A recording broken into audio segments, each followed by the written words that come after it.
of Education Counseling Student Panel Virtual Webinar. My name is Sion John. I'm the Assistant Director of Admissions here at the Johns Hopkins School of Education. Also presenting today, I have my colleague from the Office of Admissions, James McCarty, and he will introduce himself. Thank you so much, Sion. Hello, everybody. Welcome. Thank you so much for taking some time out of your busy schedule to be here with us today to find out a little bit more about our counseling program, the School of Education, and Johns Hopkins University. As Sion shared, my name is James McCarty. I'm the Associate Director of Admission here at the School of Education. And I'm excited for all of you to be here today to learn. I want each of you to take just a moment before we start the program today and think about where you are at the current phase in your life, and then where you'd like to be moving forward.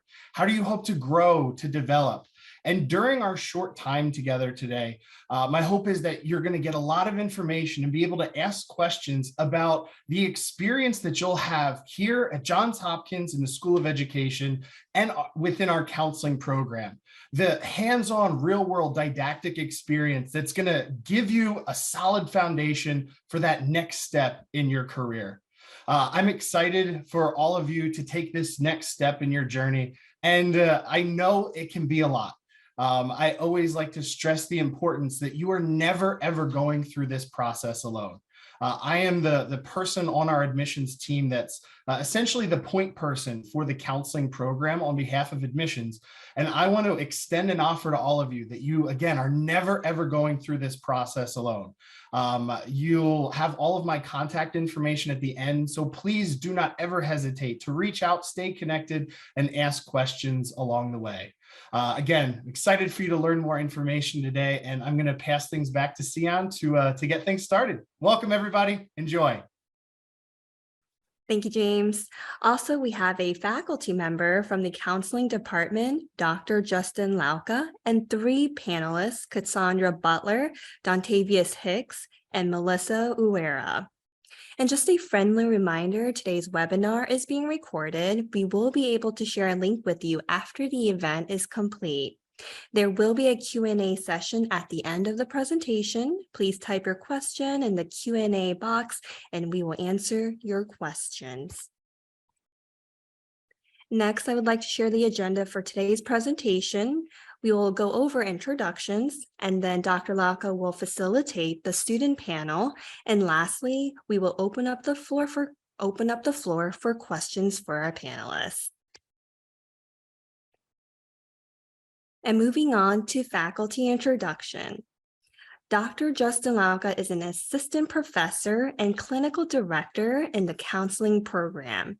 He holds a PhD in counselor education and supervision from Old Dominion University. His research focus is on counseling supervision, clinical training, and professional and educational standards. He has presented at numerous local, state, regional, and national workshops relating to his research interests and published in scholarly journals. Dr. Lauka has both clinical and administrative experience in higher education and community-based settings. And here on this slide, I would like to introduce our panelists. First, we have Melissa Uera. Melissa is a current school counseling student at the Johns Hopkins School of Education. She graduated from the University of Alberta with a major in psychology and a minor in philosophy. And prior to joining SOE, Melissa worked as a program coordinator at a nonprofit immigration agency. She was also a research assistant throughout undergrad. And next, we have Dontavius Hicks. Dontavius graduated from the Johns Hopkins School of Education in 2020. He is an alumni of the school counseling program. He graduated from the University of North Carolina at Charlotte with a major in psychology and minor in Africana studies. And prior to enrolling at SOE, he was a middle school and adult education mathematics teacher and a teacher coach. He is currently now working as a therapist research associate. And lastly, we have Cassandra Butler. Cassandra is a current clinical mental health counseling student at the Johns Hopkins School of Education. She graduated from the University of Central Florida, majoring psychology and minoring in Africana Studies. And at UCF, she was part of the Black Student Union Big Sister, Little Sister mentoring program and currently sits on the alumni board. And at this time, I will hand the floor over to Dr. Lauka. Thank you very much, and welcome everyone in attendance, and a particular thank you to the student panelists for being here.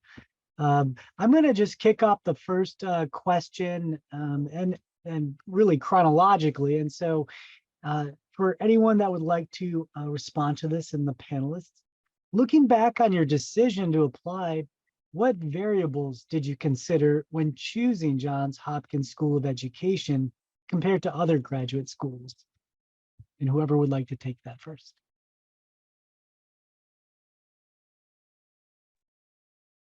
I'm happy to respond first.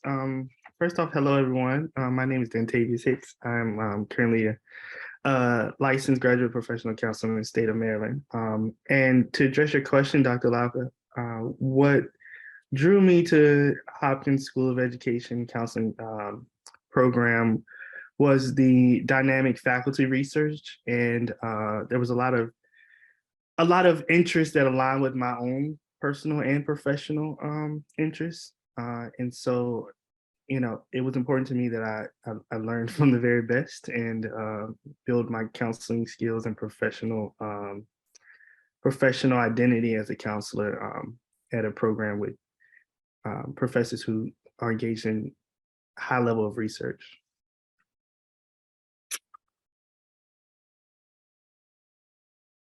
Thank you very much, Dontavius, and certainly appreciate that, that certain important variable about research interest, research agenda, and certainly, hopefully, what you have seen, at least in different settings and contexts with faculty, that our research is informed, also informs our pedagogy and our teaching, as well as our clinical work. At least ideally, that's what we want to do.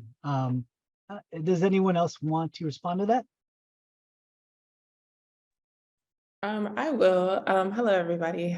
I definitely, what drew me to Hopkins and this program mainly was the discussion of diversity and social justice issues, which is definitely something that I, consider as I go into this field. And also, again, just the research that has been done here amongst the faculty that are now my current professors. So, yeah. Thank you very much, Cassandra. And hopefully, yeah, we see that common thread. And of course, diversity, social justice, inclusion is part of our mission statement and also in alignment with the School of Education. But having a mission statement is one thing, but what are the fruits of that, and how is that being actualized is certainly another thing. Thanks.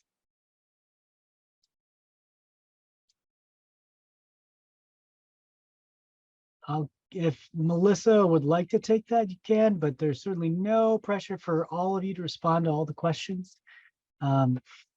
If it's all right with everyone, I'm going to go on to the next question. What skills or knowledge have you learned so far in the program? So certainly you all have a great representation in terms of where you all find yourselves within the program or outside of the program. What skills or knowledge have you learned so far that you found most useful in your career? I can go ahead and answer that one. Hi, everybody. I think one of the biggest things that I've taken from the program is just to build networks, especially since the people in our classes and the faculty, they're going to be our future colleagues in the field at some point in the near future. So I think I've definitely learned to kind of get out of my shell and make some connections and talk about my interests and how sometimes it aligns with like my classmates' interests, and sometimes they have other things that they've been involved in that they've done that's new to me. So I'm always learning, I'm always sharing, and I find that it really like grows like my knowledge. So I think generally that's what I've learned. And then kind of being at a school like Hopkins where research is a really good like avenue and something that we can access. I've also kind of learned to improve like just research skills and like reaching out to the community and just kind of diversifying what I knew of research being at Hopkins. So yeah, I think those are the two biggest things that I've learned being here.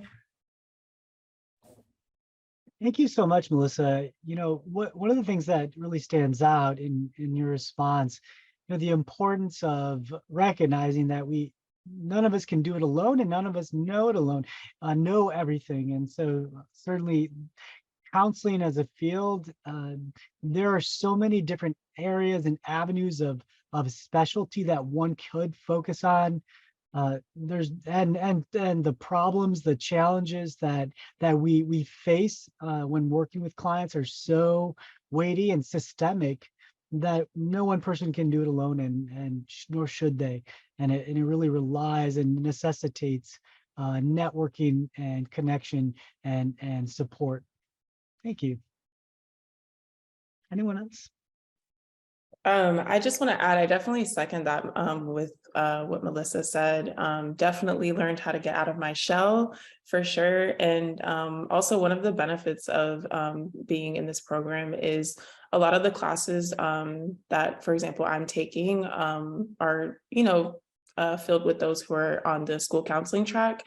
And, you know, even though they're on the school counseling track, you still find a lot of similarities and you learn a lot of information as far as that. So again, just kind of like, it really taught me how to like get out of my shell and just kind of build that network. And just, I think overall, also the hands-on experience that you get within the courses definitely, you know, allows you to have that dialogue with others in the program. And in a sense, I guess, kind of forced to get out of your shell. So either way around, I definitely feel like, you know, with that hands-on experience, you can definitely, you know, learn a lot about each other, a lot about yourself for sure, which will, you know, eventually benefit you in your career. I'm happy to share as well. I resonate with their responses, both Melissa and Cassandra's. I also add that as a school counseling track student, graduate, I should say, the leadership emphasis has really impacted how I perform as a counselor. And I took additional coursework to also get licensure. At the time, there was an option for 48 versus 60 credit hours. I think it's now 60 mandatory. But when I graduated, I didn't end up going into professional school counseling. I did clinical work, but the leadership skills that I learned in the school counseling track really helped me as a clinician in the community mental health setting, and as a school-based clinical mental health counselor as well. So that really stood out in terms of one of the things that I don't think is highlighted enough, but there's a lot of leadership emphasis. And so you're well prepared for leadership roles. Thank you, Dontavius. You know, and thank you for all the responses on this and building on each other's responses. One of the things that stands out is this idea of the transferability across different specializations. Even if being in the school counseling program or the clinical mental health counseling, there are a lot of shared courses, and truly how the profession views this is that we are all professional counselors.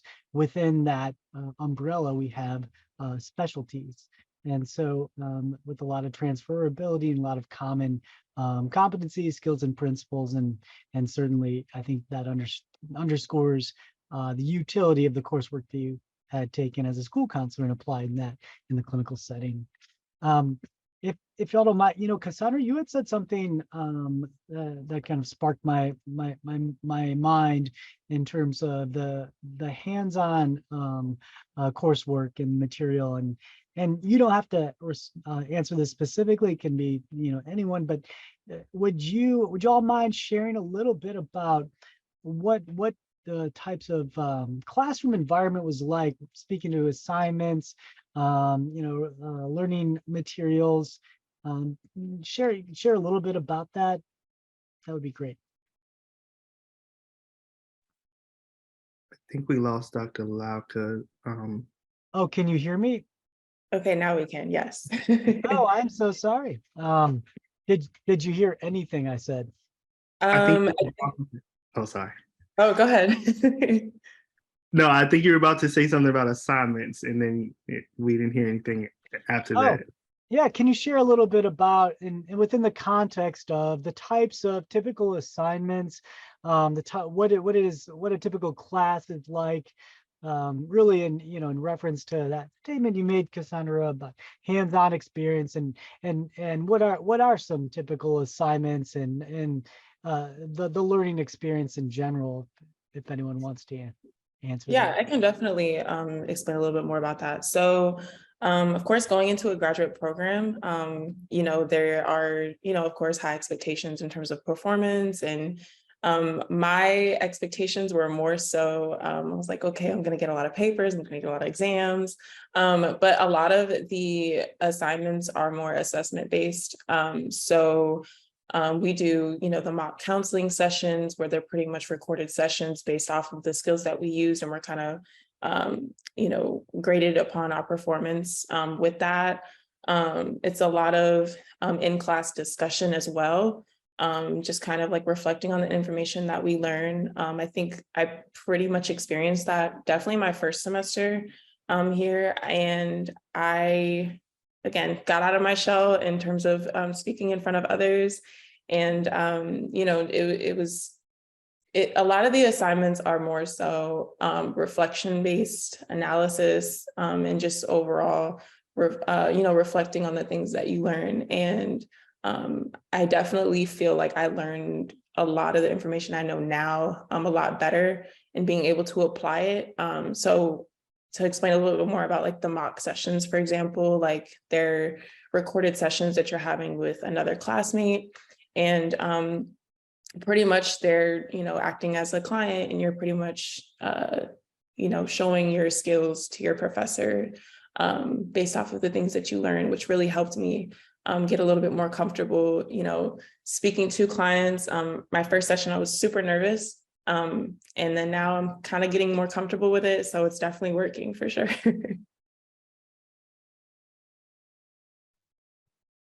I can respond to that question as well. I appreciate the experiential learning opportunities as well, Cassandra. So yeah, that was one of the highlights for me. I also add that the assignments really are catered to building your capacity to serve as a social justice oriented counselor.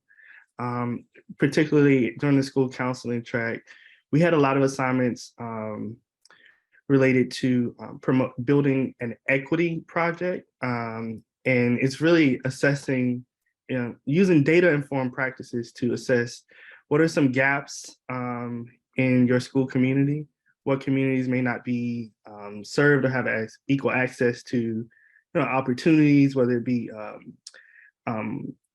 educational opportunities, just in general access to school and quality education, or disproportionate discipline.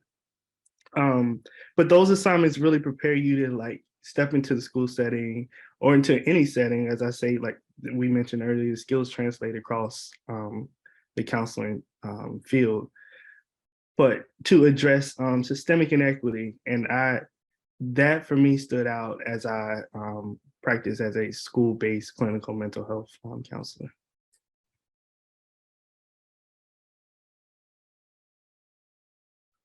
Thank you so much, both of you. One of the things that really stands out from what I've heard is this, the importance and I think sometimes this is not realized or emphasized going into the program, perhaps the intense amount of self-examination, critical reflection that is required. We as professional counselors, our best tool is really ourselves. We need to be able to bring ourselves into every clinical encounter, and that requires a high degree of self-awareness as to what is motivating our intentions to respond in a certain way, and what is motivating us to be looking and for certain information as opposed to others, what biases are creeping in. It also requires really examining what our assumptions are when it comes to justice, equity, and fairness. Yeah, absolutely. Thank you. Are you all still hearing me? Just so I can check and make sure you all hear me, Yes. panelists. Okay, thank you. Let me know if I cut out again. One of the other things that I've heard that I want to follow up on is with regard to getting out of your own shell and really challenging yourselves to become more connected with your peers and perhaps your faculty. But would any of you mind sharing a little bit more about the interaction that you do have with other students in the program and what that is like, what that entails?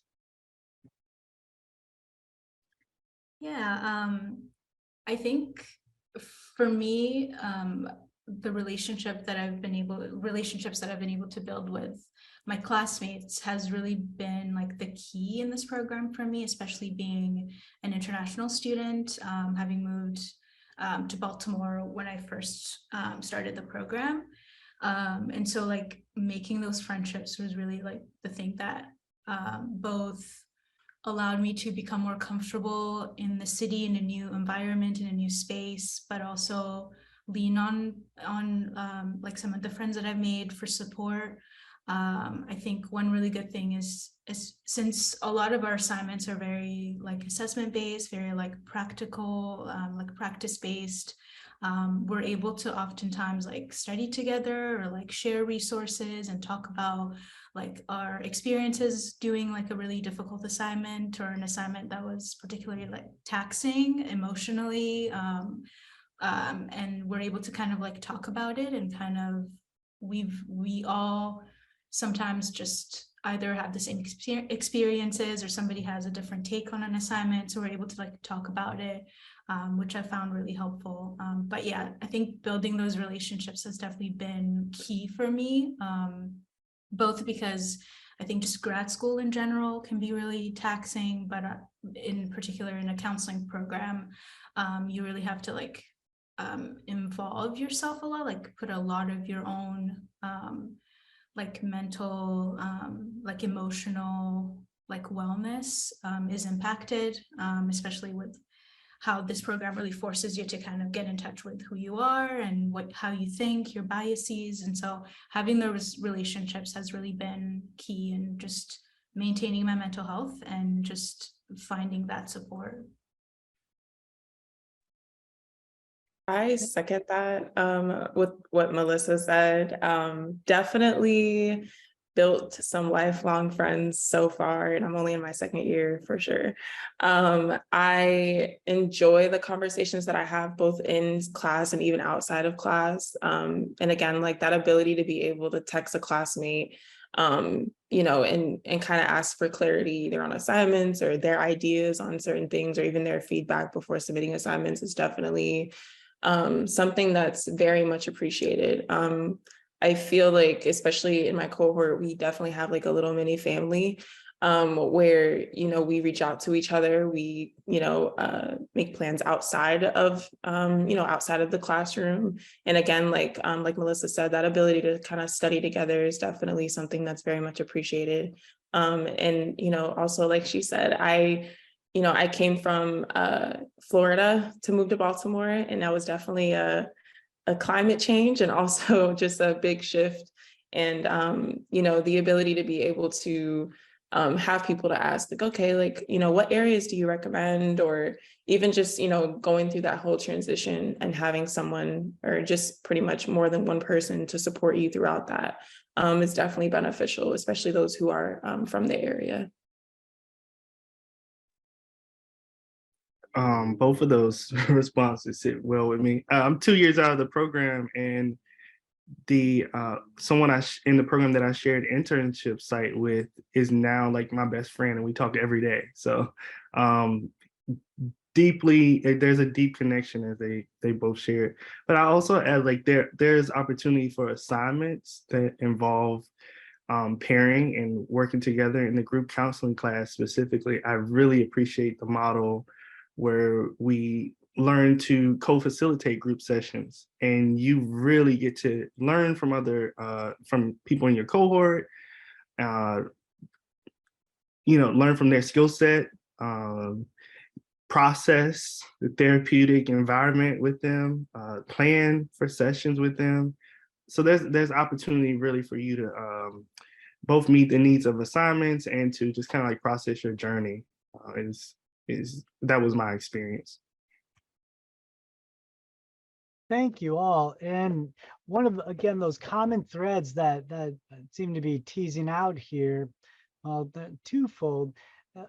So comparing other types of graduate programs or academic programs that are not in the helping profession, it's a different animal, and oftentimes we hear this, and of course us faculty, we faculty have experienced this when we were students, that it's difficult to even explain it to our families, our friends, our loved ones who are outside of the counseling profession and have not really undergone that type of experience that requires so much of you intrapersonally and internally, as well as cognitively. And so the demands of that, it's a very unique experience that is really valuable, I'm hearing, when having peers that can normalize the process and share in that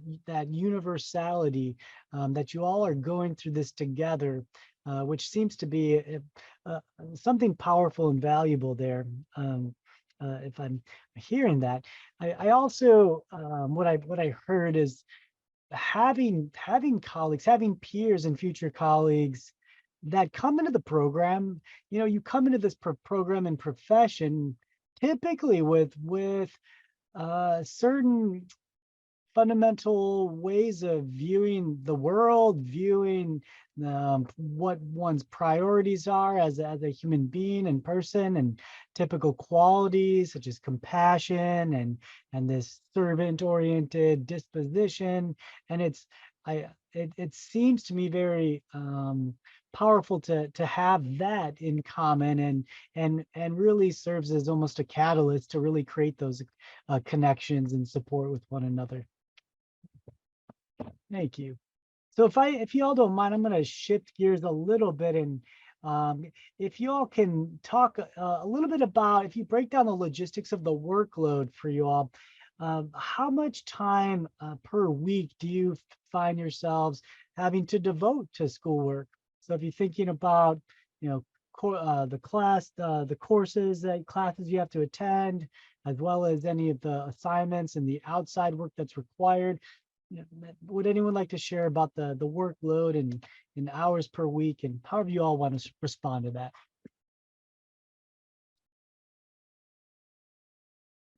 I can answer that question. So I have a little bit of a non-traditional route. So I did work beginning of the time that I started at Hopkins, and most of my classes were in the evening times, 4 days a week. So I was definitely, still on the full-time track, both in school and working.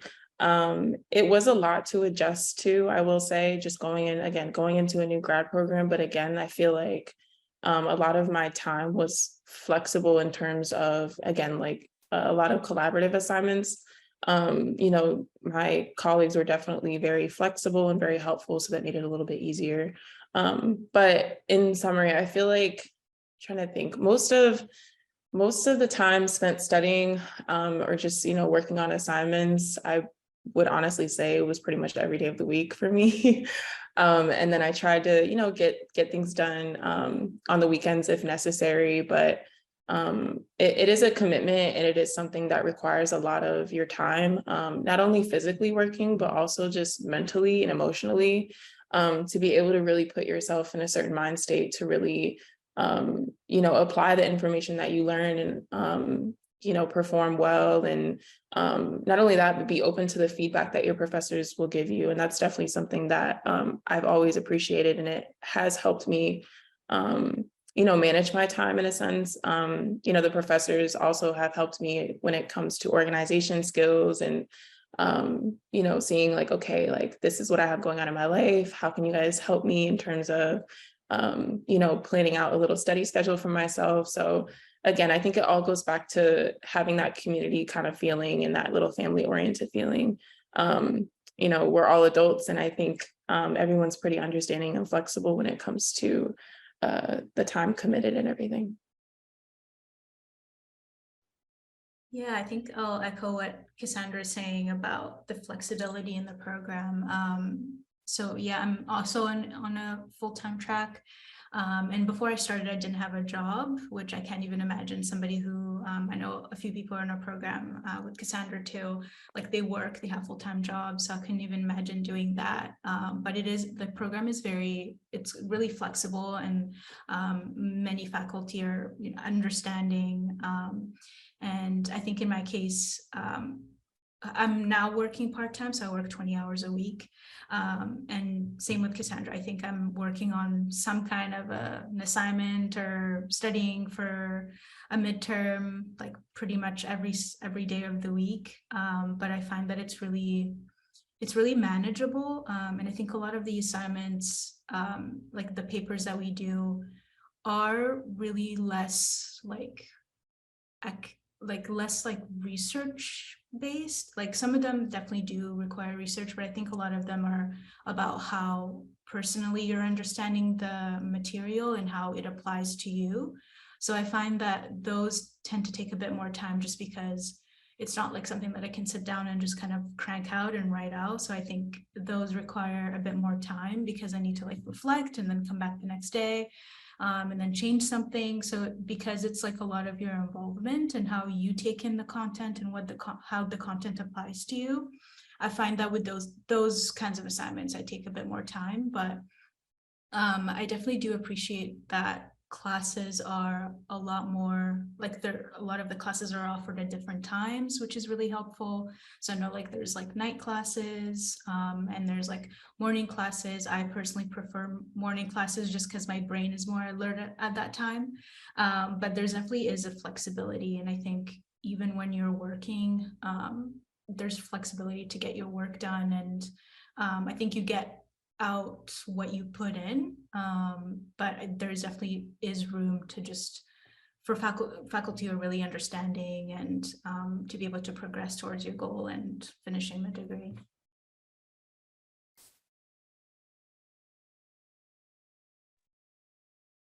Thank you. One of the things that, if I can just follow up, we've talked a little bit about the courses, the workload, student interactions. Well, how about faculty interactions? And I guess more specifically, if you all could share what speak to the level of support, whether it's with a faculty instructor, with your faculty advisor, or a mentor, if anyone would like to share about that.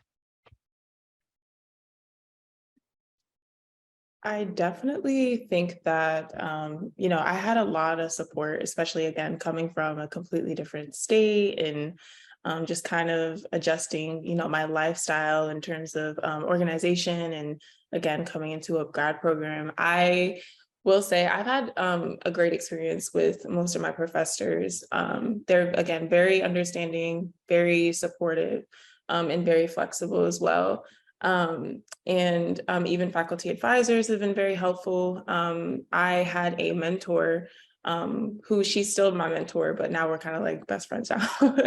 But you know, they've all been really supportive in terms of, you know, I may be completing an assignment and I've had a professor tell me, you know, you're thinking too deep into it, just, you know, or, you know, you're overthinking it and just relax. Or, you know, I have a class now, it's a couples and families class that we're taking, and you know, we meditate before class starts. And I think that was one of the main things that really stood out to me, both in my first semester and this current semester, was, you know, the importance of self-care. A lot of the professors that I've had have, you know, emphasized before we go on break, especially for school, like Thanksgiving break and Christmas break, the importance of, you know, self-care, and even making it mandatory. You know, so I think the support is definitely there, all around. And I don't know, my experience so far has been great in terms of the faculty and everyone.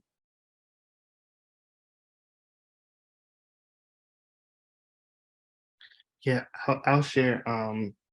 The environment is very supportive. Not only I want to honor not only the faculty, but also all of the admin staff. Were super supportive, especially during field placement. And everybody works really hard to make sure that your experience is catered to your needs and the environment and your professional identity, and the professional identity that you're hoping to grow as a counselor. I think there's a lot of collaboration behind the scenes. And so I want to honor not only just the faculty are super supportive, but also the admin team in the School of Education, and specifically in the counseling program.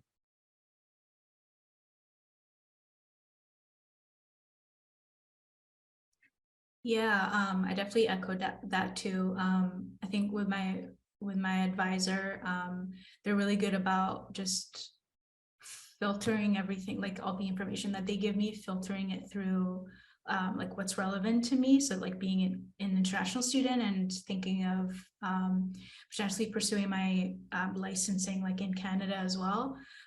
So they're really helpful in like giving me resources and things that I can look into. And really, like, it feels like they're really supportive and like really wanting me to get the most out of this program and go out of their way to find information that's relevant to me. So I definitely echoed the supportive nature of the faculty. Thank you very much. You know, again, something that I'm hearing from all of you, which is, you know, not exactly articulated this way, but recognizing that all the faculty, we're also practitioners, and how we approach, and certainly we are very clear about our roles, that we are practitioners outside of the setting. But when we are faculty and educators and supervisors, we bring in our knowledge about the incredible value, necessity of things such as self-care, and recognizing that context matters, situations matter. It's hard to learn, hard to understand the material and devote time to the material when you have very real external stressors going on. Some of them are situational, some of them are ongoing, but context matters. And so providing as much maximum flexibility as we can to support the learning process, that is paramount, and something that we I hope consistently incorporate into this process. And I also want to give an echo to what Dontavius, you know, the role that our administrative staff, the program coordinators and field experience coordinators, they're the unsung heroes, truly, and they provide so much valuable and support to faculty as well as students. And I'm glad to hear that that's received on that, and as well from you all. Speaking of practicum and internship, would you all share your experience with the practicum internship process, you know, and where you are? Obviously that varies based on where you are in the program, but can you talk a little bit about the process? And some of you had mentioned being able to work right now, and were you able to work full-time, part-time, or do you anticipate that? And share a little bit about that, I think would be helpful.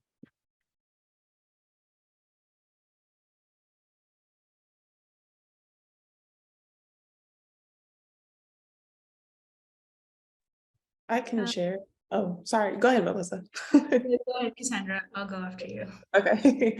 So I am, so again, I started working full-time during my first semester, pretty much all through summer. And then I went down to working part-time at the beginning of this semester. As far as practicum goes and finding sites, I definitely feel like, again, this all goes back to, kind of the administrative side.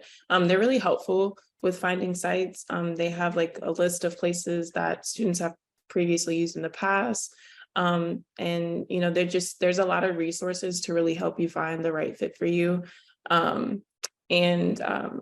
personally am going on a different track in terms of practicum. So I'll be taking practicum in the summer. So it gives me a little bit more time to, find the right place for me and kind of also figure out what exactly I want to specialize in and kind of like put myself in that environment, which I think also goes back to that flexibility within the program as well, to be able to kind of, take practicum in the summer versus in the spring, which is like probably more the traditional route.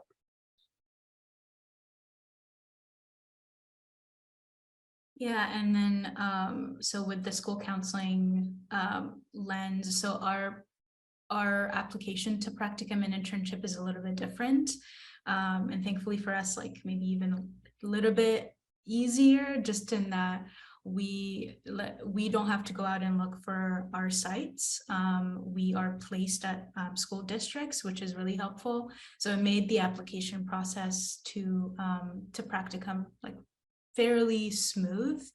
And I think like, again, like this is where like the administrators really do a really good job of like being really supportive and answering like all of the questions, all of the million questions that we have, especially with school counseling, since we wait until we're placed at a school. So I'm in my second semester, my second year now, and we still haven't gotten our placements for practicum starting next semester. It can be a little nerve-wracking, but just kind of like talking to the administrators really put us at ease, and just knowing that we'll get our placements in time and everything will work out. So I think so far with practicum, like it's been really smooth, like applying, and I'm looking forward to being in a school next semester. And then in terms of just like time management with work, so I know I'll probably still be working part-time with practicum, just because I know with practicum we're at the sites less time or less days than an internship. So I think I'll still be keeping my part-time job next semester. But I know with internship, it's a bit different. So we're required to be at the sites for a few more days a week than practicum. So I think I'll probably reevaluate. Don't have too much experience with knowing how time management works with an internship wise, but I think so far all that I know is it's suggested that because at internship it's as if you're working like a real job. So I know I've heard that it's a good idea to maybe work part-time if you are working, just to like kind of maintain I guess sanity, but I'm sure I'll find out once I get to that point. But I think so far I'm still planning to keep my part-time job, and then kind of seeing how it goes from there. And I think too, like one thing that I wanted to mention with the school counseling program being a flex program now, and because we take 60 credits, and because I was also looking to get licensed as a clinical mental health as well as working as a school counselor. So I think one of my worries was, do I need to do like a field experience in clinical mental health? But my advisor reassured me that I'll be okay doing a field experience in the school, and then if I want to pursue licensing after that, that's still something that I can do. So I don't need to get that clinical experience now before I graduate to be able to pursue licensing, which kind of eased my mind. So I just kind of wanted to mention that.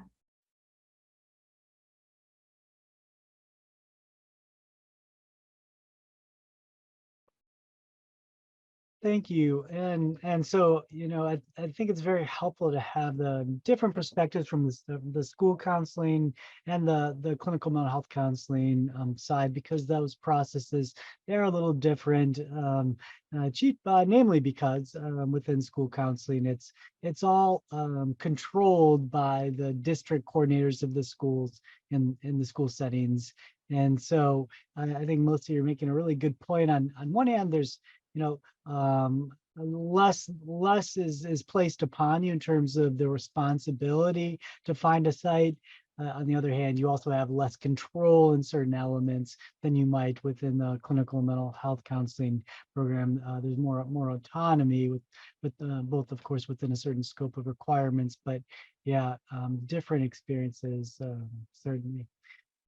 If y'all don't mind, I think you've all shared a lot of information about, I think, many different parts of the program. And I'm curious, when you're looking back and looking at your experience and comparing it with as you were considering applying and you began applying, and what has surprised you the most about this program? What has been most surprising?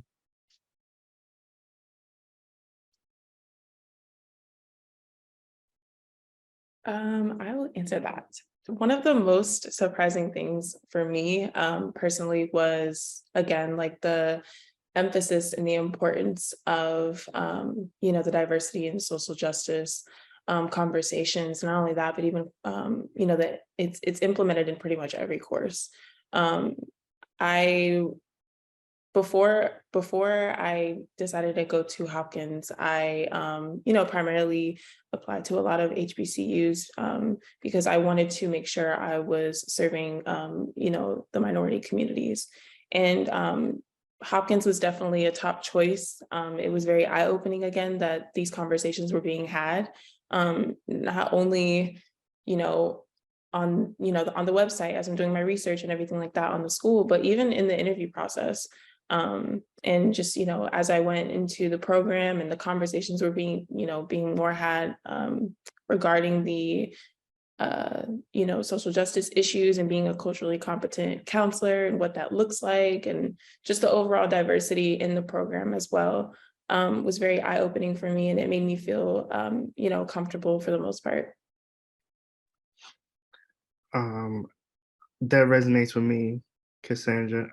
I actually started in an HBCU program my first semester, and unfortunately the program had to shut down.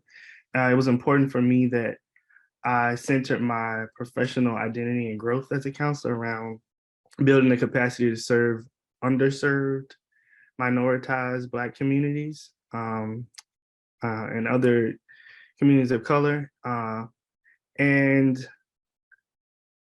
I was initially kind of distraught about my transfer and the transferring process, but I gained a plethora of skills. I really appreciate that this program focuses on developing your skills to broach and discuss cultural aspects with clients, their race, identity, ethnicity, and other cultural identities. During the counseling process, there's an emphasis throughout the program in developing that skill. And that's actually where I gained research experience as well, and I'm still practicing as doing research around the topic and the skill of broaching. So that was my shock. So I echo what you shared, Cassandra.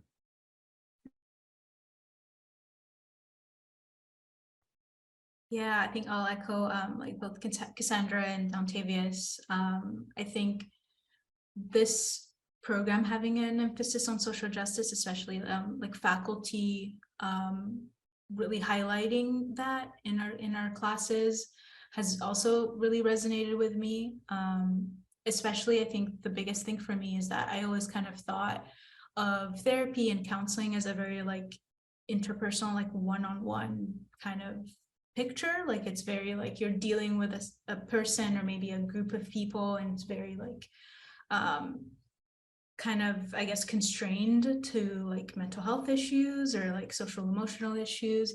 So I think it's like the thing about this program is that it really like opens the counseling field for me. Like it feels like there's so much that we can do, especially being like advocates and being like social justice advocates, I think is a really important thing, and kind of seeing how what we're learning in our classes equips us to have that that mindset when we go out, to be able to like not only like work with our clients one-on-one, but also like be involved in the advocacy and be involved in like the communities that we're in, and being mindful of like who we're working with and who we are and what our biases are.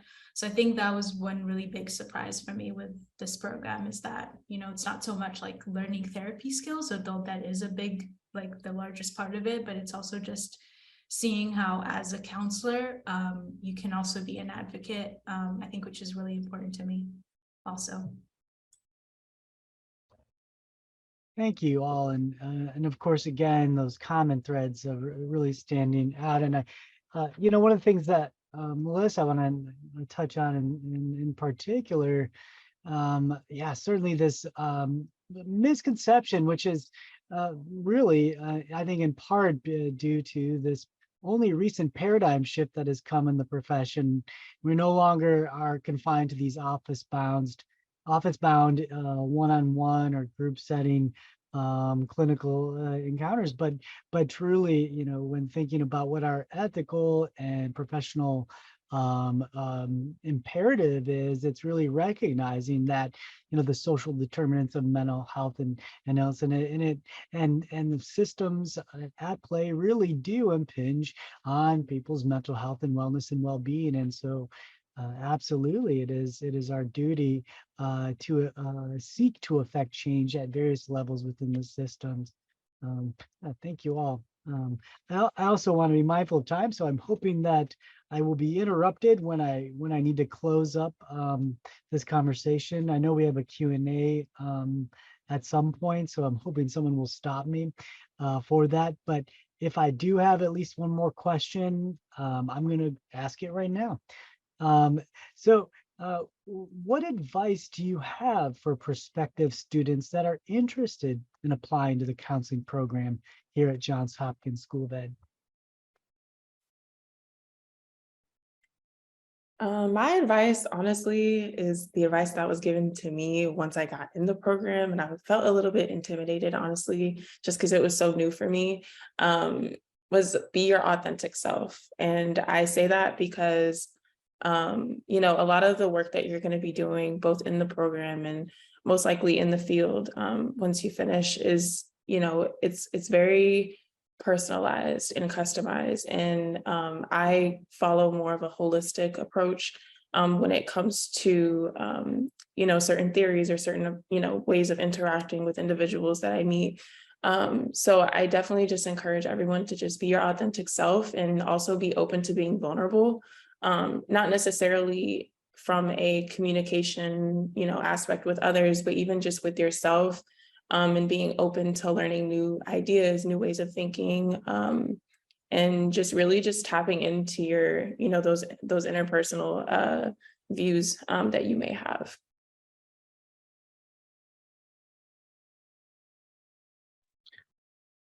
I'm happy to respond to that one. Read all the literature you can related to a topic that's important to you and your professional growth. While you have access to psych info and psych article and psych tests through the library, the SOE library, take the opportunity to really focus in on what you want, what the skill that you want to grow, and learn more about the population that you want to work with while you are a student. That really makes a difference. For me, it really shaped my professional identity. So that's my advice.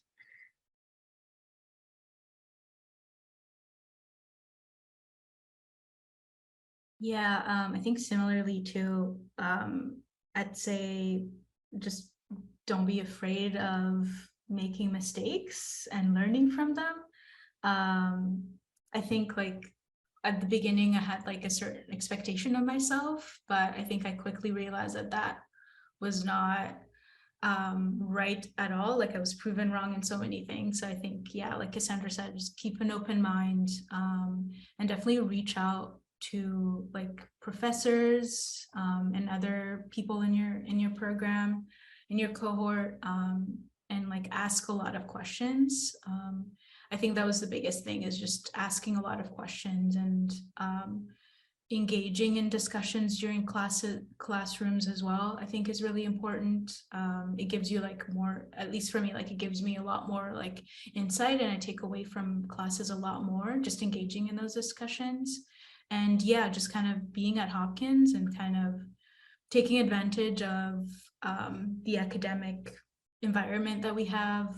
If you're interested in research, definitely like look into what's available to you, like either within the School of Education or even outside, and just, yeah, go out for the opportunities that you want to really take advantage of this space and where you're at.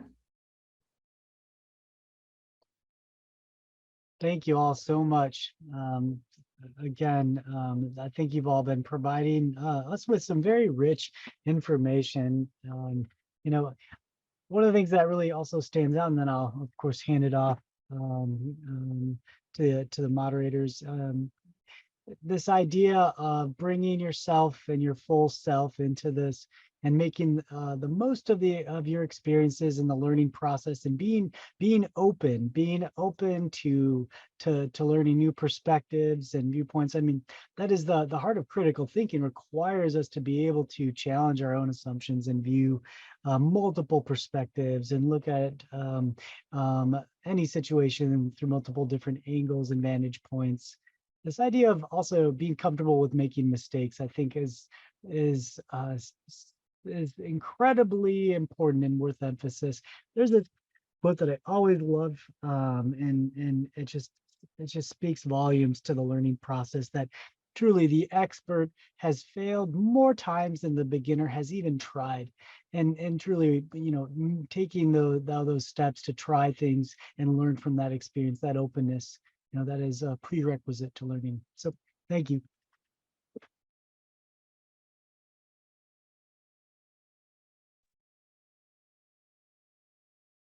Thank you so much, Dr. Lauka and the panelists, for being here and for the wonderful, wonderful discussion. So we are out of time. Thank you for attending the Johns Hopkins School of Education Counseling webinar. I know that some of the questions were not answered. And if your question was not answered and you would like to speak to a counseling student ambassador to learn more about the student experience, or you have any admissions related questions, please reach out to James McCarty. His email address, phone number is on this slide. And if you have any questions relating to the program or the licensure process, please reach out to Miss Kiana Napper, and her information is on this slide. Thank you so much for your interest in the Johns Hopkins School of Education. Have a wonderful evening, everyone. Thank you, everyone.